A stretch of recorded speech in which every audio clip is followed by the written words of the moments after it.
Bulletin میں خوش آمدید۔ سب سے پہلے اہم اور تازہ خبر آپ کو دیں گے۔ نیب نے سابق وزیر اعلیٰ پنجاب شہباز شریف کا نام ECL میں ڈالنے کی درخواست کر دی ہے۔ اس سلسلے میں وفاقی وزارت داخلہ کو مراسلہ لکھا گیا ہے، جس میں کہا گیا ہے کہ شہباز شریف کے خلاف آمدن سے زائد اثاثوں کی تحقیقات چل رہی ہیں، انہیں ملک سے باہر جانے سے روکا جائے۔ نیب کی جانب سے سابق وزیر اعلیٰ پنجاب شہباز شریف کا نام ECL میں ڈالنے کی درخواست کی گئی ہے اور اس سلسلے میں وفاقی وزارت داخلہ کو ایک مراسلہ بھی بھیجا گیا ہے، جس میں کہا گیا ہے کہ شہباز شریف کے خلاف آمدن سے زائد اثاثوں کی تحقیقات چل رہی ہیں، انہیں ملک سے باہر جانے سے روکا جائے۔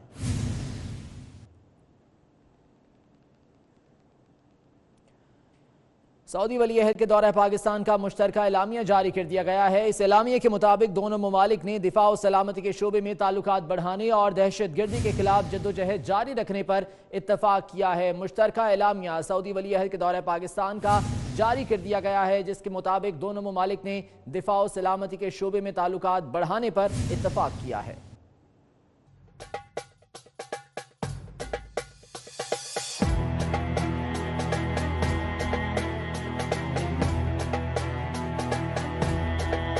سعودی ولی عہد کے 2 روزہ دورہ پاکستان کے مشترکہ اعلامیے کے مطابق شہزادہ محمد بن سلمان کے دورہ پاکستان کو پاک سعودی تعلقات میں نئے باب کا آغاز قرار دیا گیا۔ دونوں ممالک کے درمیان مختلف شعبوں میں باہمی اقتصادی تعاون کو مزید فروغ دینے پر اتفاق ہوا، جبکہ سپریم رابطہ کونسل کے قیام کو بھی اہمیت کا حامل قرار دیا گیا۔ وزیر اعظم نے ملک کو ترقی کی راہ پر ڈالنے کے سعودی قیادت کے اقدامات کی تعریف کی اور سعودی قیادت کے ترقی اور خوشحالی کے ویژن 2030 کو سراہا۔ سعودی ولی عہد نے وزیر اعظم عمران خان کی فلاحی ریاست کے ویژن کو سراہتے ہوئے سماجی اور اقتصادی ترقی کے لیے تعاون جاری رکھنے پر اتفاق کیا۔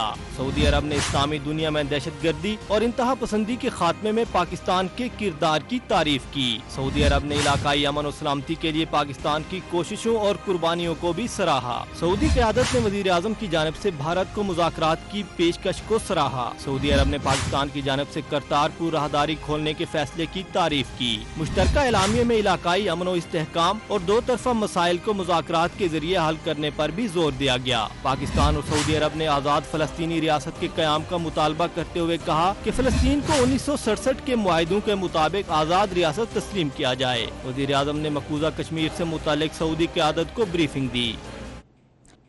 اور پاکستان میں سعودی عرب کے سرمایہ کاری کا پلان سامنے آ گیا۔ سعودی عرب پاکستان میں 21 ارب ڈالر کی قلیل، وسط اور طویل المدتی سرمایہ کاری کرے گا۔ سعودی کمپنی ارامکو گوادر میں 10 ارب ڈالرز کی ریفائنری لگائے گا۔ سعودی ولی عہد شہزادہ محمد بن سلمان کے دورہ پاکستان کے دوران معاہدوں کی تفصیلات جاری کر دی گئی ہیں۔ سعودی عرب نے پاکستان میں 21 ارب ڈالرز کی سرمایہ کاری کرنے کا اعلان کیا ہے۔ سعودی عرب پاکستان میں 5 سال میں 21 ارب ڈالرز کی سرمایہ کاری کرے گا۔ سعودی عرب 2 سال تک کی قلیل مدت میں 7 ارب ڈالرز کی سرمایہ کاری کرے گا، جبکہ 2 سے 3 سال کی وسط مدت کے لیے بھی 2 ارب ڈالرز کی سرمایہ کاری کی جائے گی۔ سعودی عرب 3 سے 5 سال کی طویل مدت کے لیے 12 ارب ڈالرز کی سرمایہ کاری کرے گا۔ قلیل مدتی منصوبوں میں LNG کے 2 منصوبے بھی شامل ہیں۔ LNG منصوبوں پر 4 ارب ڈالرز کی سرمایہ کاری ہوگی۔ سعودی عرب آئل ریفائنری میں سب سے زیادہ 10 ارب ڈالرز کی سرمایہ کاری کرے گا۔ سعودی عرب معدنی وسائل میں 2 ارب ڈالرز کی سرمایہ کاری کرے گا۔ ACWA پاور 2 ارب ڈالرز کی سرمایہ کاری کرے گی۔ پیٹرو کیمیکل منصوبوں، فوڈ اور زراعت کے منصوبوں میں 1 ارب ڈالرز کی سرمایہ کاری کی جائے گی۔ سعودی ڈیولپمنٹ فنڈ پاکستان میں 1 ارب ڈالرز کی سرمایہ کاری کرے گا۔ اور پاکستانیوں کے لیے اچھی خبر ہے کہ وزیر اعظم عمران خان کی درخواست پر سعودی ولی عہد نے 2107 پاکستانیوں کو رہا کرنے کا حکم دے دیا۔ پاکستانی عازمین حج کی امیگریشن بھی اب پاکستان میں ہی ہوگی۔ وزیر عمران خان کی سعودی ولی عہد محمد بن سلمان نے سعودی عرب میں قید 2000 سے زائد پاکستانیوں کی فوری رہائی کا حکم جاری کر دیا۔ بہت سے خاندان جو عرصہ دراز سے یہ درخواست کر رہے تھے، آج اللہ نے ان کی سن لی ہے اور ان کو رہائی ملی ہے۔ وزیر اعظم کے معاون خصوصی نعیم الحق نے ٹویٹر پیغام میں کہا کہ عازمین حج کی امیگریشن اب پاکستان میں ہی ہوگی۔ پہلے مرحلے میں 29,000 عازمین حج کی امیگریشن کراچی ایئرپورٹ پر ہوگی۔ وزیر اعظم عمران خان نے سعودی عرب میں قید پاکستانیوں کی رہائی میں کردار ادا کرنے والے اور موجودہ لیبر کو اپنا سمجھنے کی درخواست کے جواب میں شہزادہ محمد سلمان نے کہا تھا کہ جو ہو سکا وہ ضرور کریں گے۔ Mr. Prime Minister, just want to rest assured that just consider me in Saudi Arabia the ambassador of Pakistan, and we cannot.